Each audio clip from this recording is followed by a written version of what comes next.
Hi, my name is Sunny Sweeney. I am a country singer.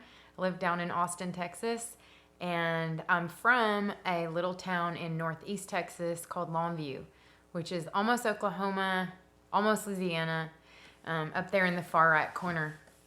But I wanted to tell y'all a little bit. First of all, I love the fact that I'm getting to do this because I've for a very long time really wanted to have a reason to brag about some of the teachers that I've had in my life because I feel like a lot of them shaped me in ways that like they didn't even know that they did. So I know, well, first and foremost, my mom is a certified teacher. She did a lot of student teaching and substitute teaching and through my growing up years. So she's a teacher by nature, and I think it started at home with her. But I did really, really have some close relationships with some teachers, and I don't think that they ever got the full recognition, at least from me, that I feel like they should have gotten. So I can even name all of my teachers that I've ever had, starting in kindergarten all the way, to high school and then into college. But Miss Zimmerman was my kindergarten teacher at St. Mary's school. It's a Catholic school I went to in kindergarten and first grade. And I have a very close relationship with my mom. And I remember being 5 years old, going to kindergarten for the first time, and I was a wreck. Like, I remember crying. Like, I wasn't one of those kids that was excited because I didn't want to leave my mom. And it was just a weird time for me to be able to go, okay, well, I'm going to go and do this on my own. And all the other kids were like getting dropped off and like walking in, and I was like crying because I was nervous. I remember vividly being nervous. And anyway, and so Miss Zimmerman was my kindergarten teacher, and she was so sweet. And I remember, her like hugging me, and she put she was a little tiny thing. She put her arms around me, and I remember her saying, "Baby, it's going to be okay. You're going to see your mom at 2:00. And when she said that, for some reason, it was kind of like a light went off. I was like, "Oh, at 2:00. I guess I thought I was moving in or something. I don't know." But she did things like that all the time where she would try, because I had cousins in my class too. All of my family went to the same school. And I had cousins in my class, and she would let me play with them instead of like putting me with kids that I didn't know, just to kind of make me feel more comfortable. And so something as simple as that, like really, was eye-opening, that it wasn't just my mom and dad that I was counting on. It was, people that I didn't even know, and they didn't have to like me or love me or care for me, but they did. And then moving on to first grade, I had Miss Reader, and she's the one that actually got me into liking reading, which I wish I still did as much of now. Now I've got all the time in the world. I've been catching up. But Miss Reader, I thought it was funny because her name was Reader, and she got me into reading books, and she got me into, loving stories, and that kind of transcends time with me because I ended up doing and enjoying English in every grade, every year. That was kind of like my subject, and I ended up minoring in that in college.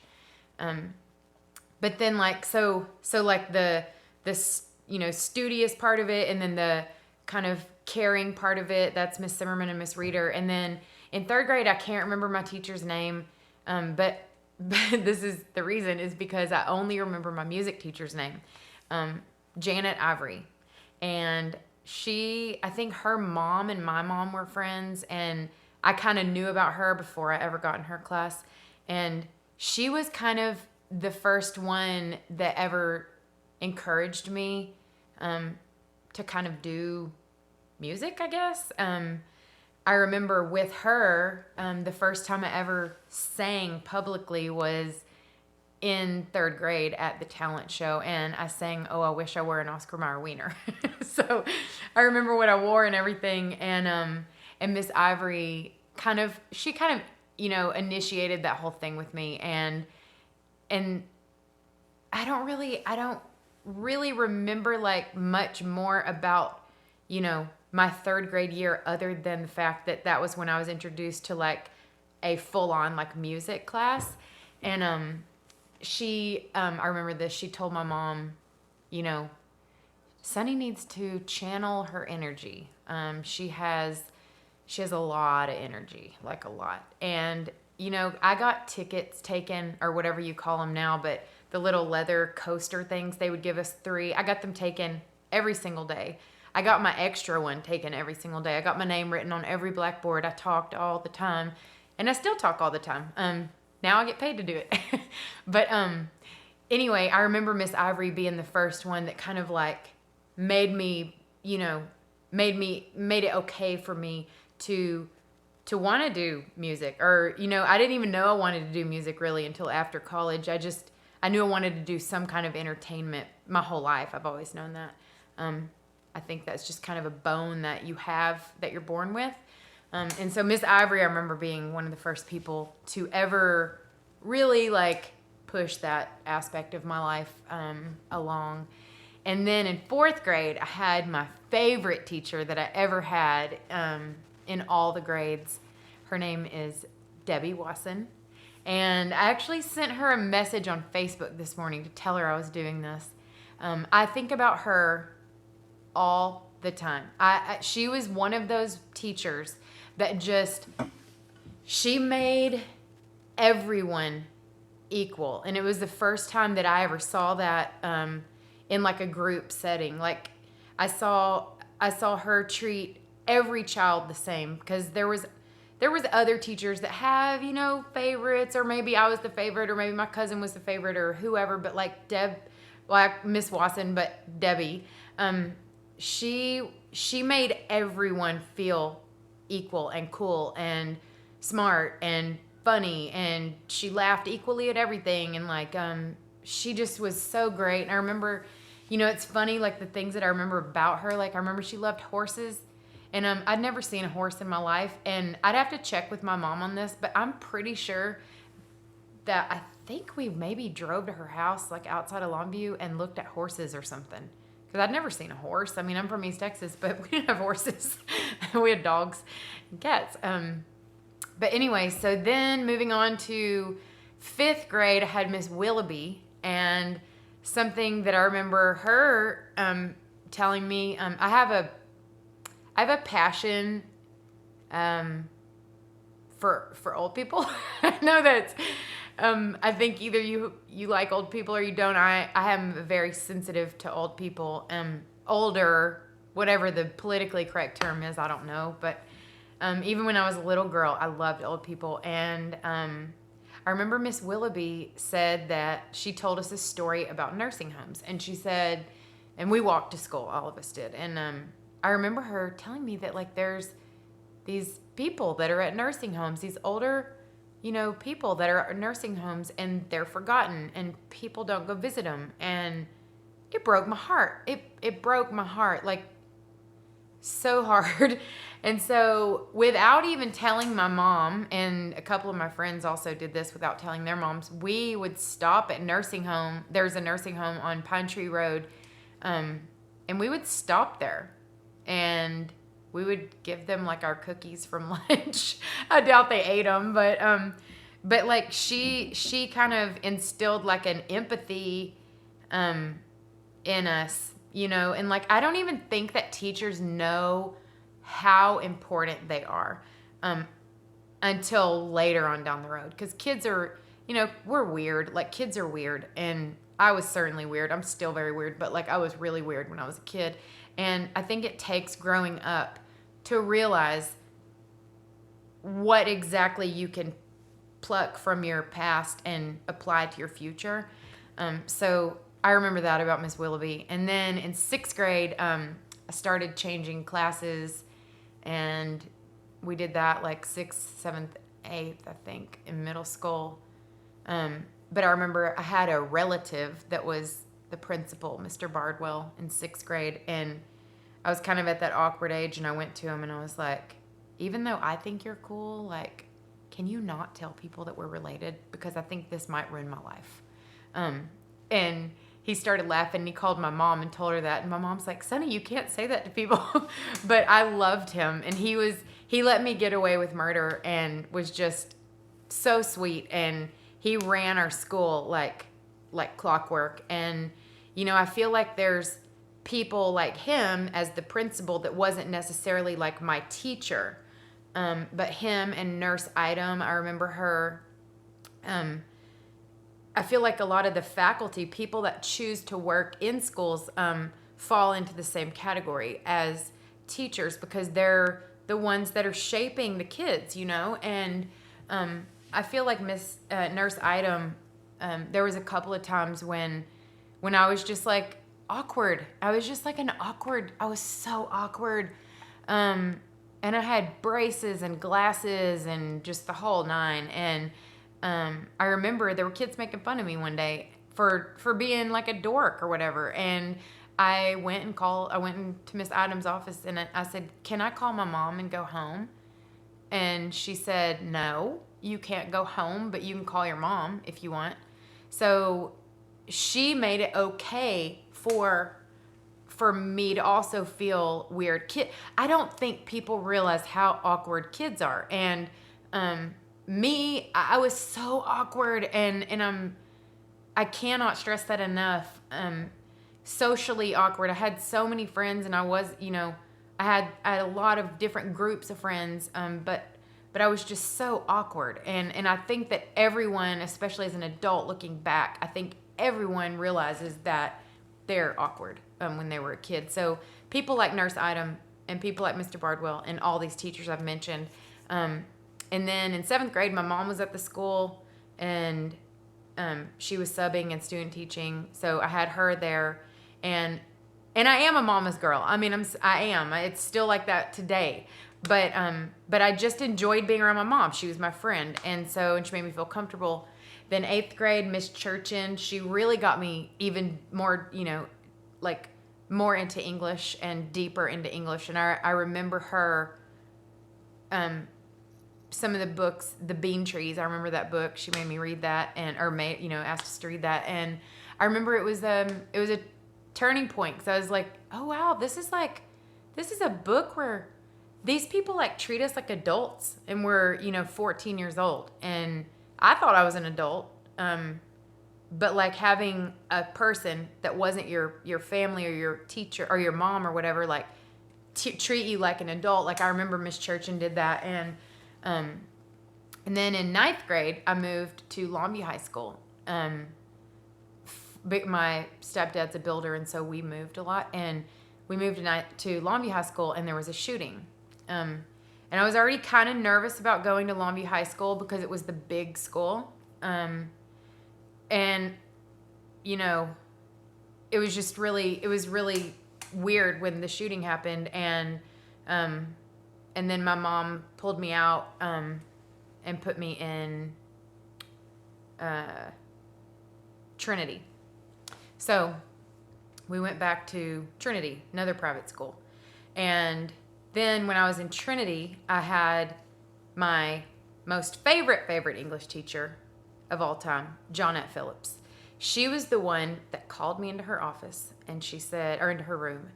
And I thought, oh no, what did I do now? What did I do? I'm sitting there running through my head because I'm like, I really like her. I don't want her to be mad at me. And the whole day, because I was probably talking. That was usually what happened. I'm usually going to get in trouble for talking. But she called me into her office or in her room, and she said, I want to talk to you. I read some of the stuff you wrote. And she just kind of looked at me. And she was very sarcastic with me, which I am too. So she knew that about me. And I feel like that's something that teachers have to pinpoint personalities. And Johnette Phillips did that. She used her sarcasm on, not sarcasm, but like kind of, you know, snarky kind of like we're talking and like joking and funny, and I guess sarcasm is it, but she used that, and she's like, I read some of your writing. And she just kind of sat there like that. And I was thinking, oh no, does she not like it? Because I thought it was good. And she said, Miss Sweeney, and she always called me Miss Sweeney, which I loved. I thought that was cool. And she said, Miss Sweeney, I really like it. It's not that I kind of like it. I really like it. Like, you're really talented at this. And it was just like a short story or something. But she was the first one that was like, shoved me into writing. And she gave me all this stuff to write. And I was just like, oh no, like, oh, this is a lot of homework. And she's like, but you need it. Like, you need to do this because it is what you're destined to do. Trust me on this. So I was like, all right, whatever. And so I started doing it, and I really started enjoying it, getting into it. So I feel like the reason I actually started wanting to actually write, things, I didn't know it was going to be music, but write journals or write whatever, was because of Johnette Phillips. Then I had Jan Payne. She wasn't my teacher, but she worked at my school, and she's still a friend now. Her and Linda Morse. They're still friends now and show up randomly at shows. And Jan Payne told my mom probably 10 years ago, she's like, I guess now we know what we were working towards. She's like, she was wild as March hare, in high school, but the energy that she had, she channeled it into something that she could focus on. And here we have, her, Sunny.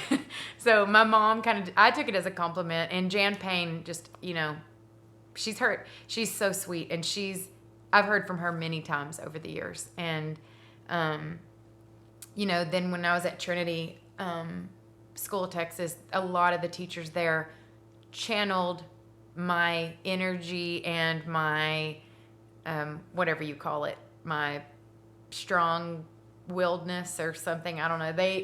A lot of them channeled me into the right path. Mr. White, he treated us like straight up adults, which I thought was so cool. Because I was like, I get treated like an adult by my mom and my dad. But like, this is someone that doesn't know me. He has no reason to need to.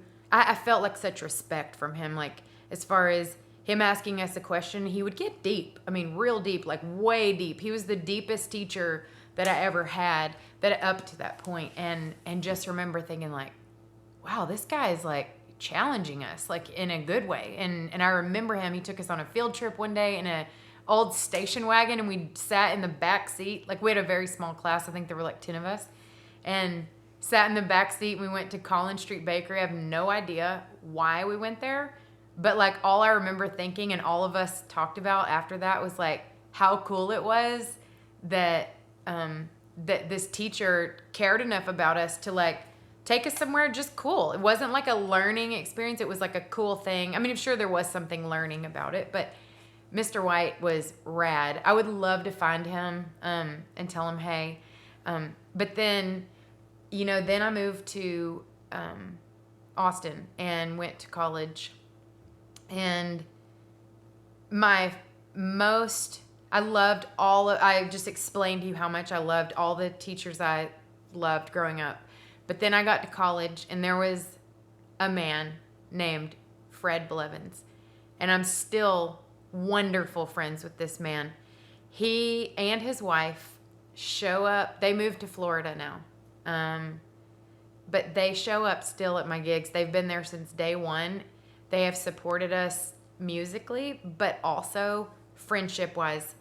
That man, I remember skipping school in college one time. And I had gone out the night before, was the truth of the matter. And I worked at a place called Lone Star Music, and my job was to go out and talk to bars or musicians about putting their music on the website that I was working for. So I had gone out, and I was out late, and my class was at 8 o'clock in the morning. And so I skipped. And all my friends had already skipped, and I thought, well, I've never really skipped like college, because I wanted to be there, like I wanted to learn, and I loved Dr. Blevins' class. But they were like, just skip. It's fine. You can skip. So I skipped and didn't tell my mom, because they were like, I was like, they don't call your mom. They're like, no, you're in college. Like, I didn't know. I'd never skipped. And so I get a phone call from Dr. Blevins, and this is like 9:30. I mean, our class had just ended, and he's like, Miss Sweeney, were you planning on showing up today? And I was like, oh, yeah.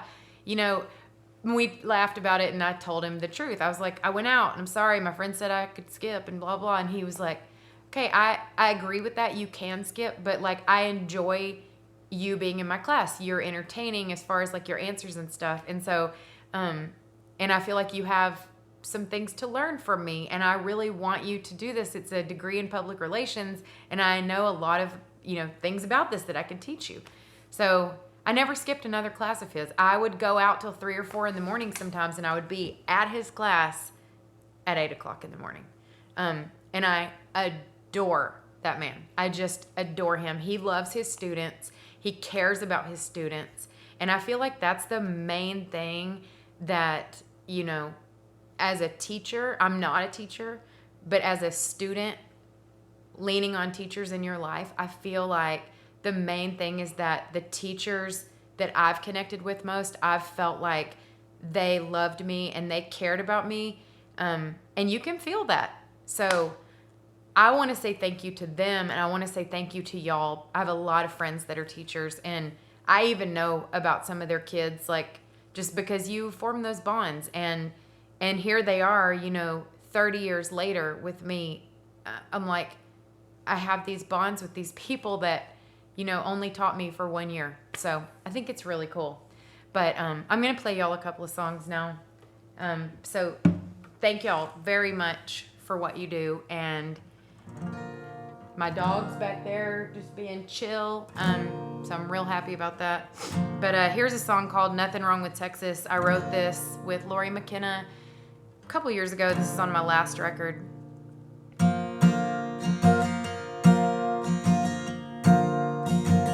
If you're looking for a home cooked, if you're looking for sunshine, if you're looking for a way back to the arms of someone who's downright, if you're looking for an open door, somewhere you can bow your head, makes you remember what your daddy taught you about where angels tread, might have to leave to see that you want to come back. Big old world out there might change your perspective. Spend so much time running around in that big old Pontiac. It's time to go back to where I learned where respect is. There's nothing wrong with Texas.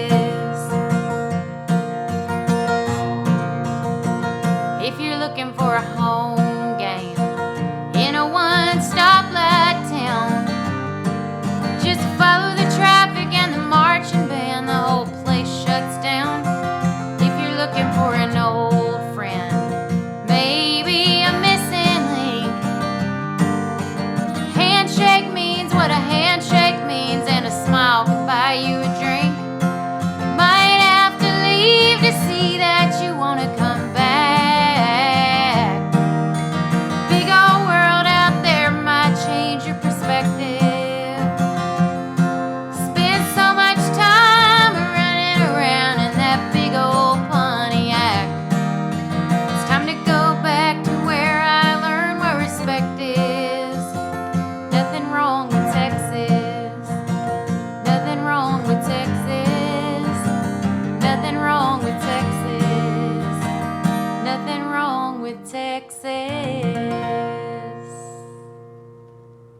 So that's one. I was going to sing y'all, and then I'm going to sing you another one. This one just came out as a single, and it's about my friends in the music business. I've wanted to write this song for a really long time, and we finally wrote it. Me and my friends, Buddy Owens and Aaron Enderlin, two of my very closest friends in this whole business. And I wanted to write a song kind of like a prayer, sort of about my friends that all travel around all the time. And, people just assume that, that you get to hang out with everyone all the time. And fans and stuff, and they're like, oh, are you friends? You get to hang out with so-and-so all the time. And I'm like, actually, no. Like, we never get to see anyone because we're all always on the road. So, except for now. We're never on the road. But this one is just about that. It's about specifically two of my friends. Is the idea was, occurred to me when I was sitting with two of my friends, Ward Davis and Cody Jinks, and it's called Poet's Prayer. And it goes like this.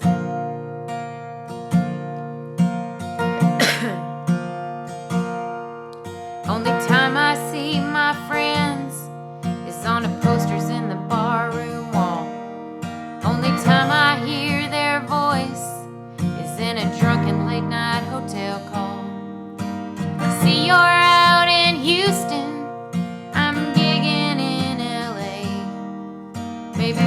cross paths one of these days. This business breaks your heart.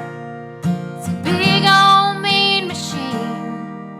It'll grind your bones to make your bread and then piss all over your dreams. That ain't why we do this. If it was, we wouldn't last long. No, we're all hooked on the power of a song. May our beds be soft, coffee strong and hot. May the angels of the blacktop keep our souls from getting lost. If there's a patron saint of troubadours on the road from here to there, watch over us, that's my three-chord poet's prayer.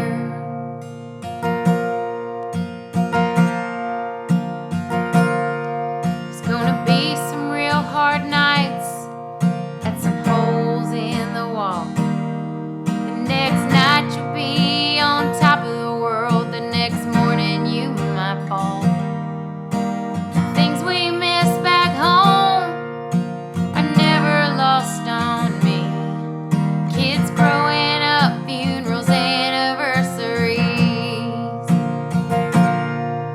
I didn't choose this life, this traveling life chose me.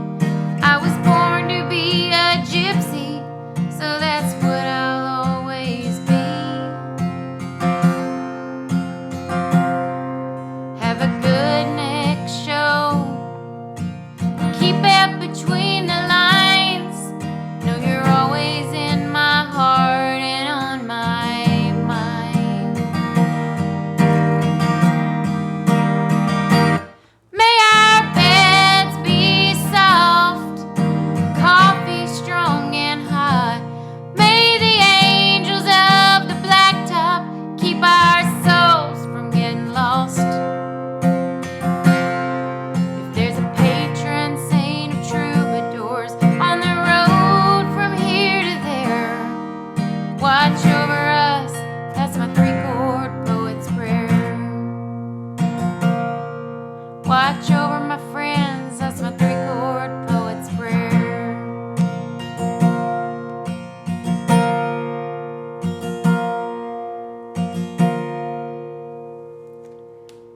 So thank y'all so much. Thanks for listening, but also thank you so much for what y'all do. I hope that each and every one of you get all the recognition that you deserve every single day, and I hope that you all have the greatest students, and that y'all can touch their lives in ways that you have no idea that it's touching them. So thank y'all very much, and thank you for letting me be a part of this, and I hope that when all of this is over, this quarantine, that I get to see some of y'all at shows. We're all over the place, so I know this is going, to all the schools and all the teachers.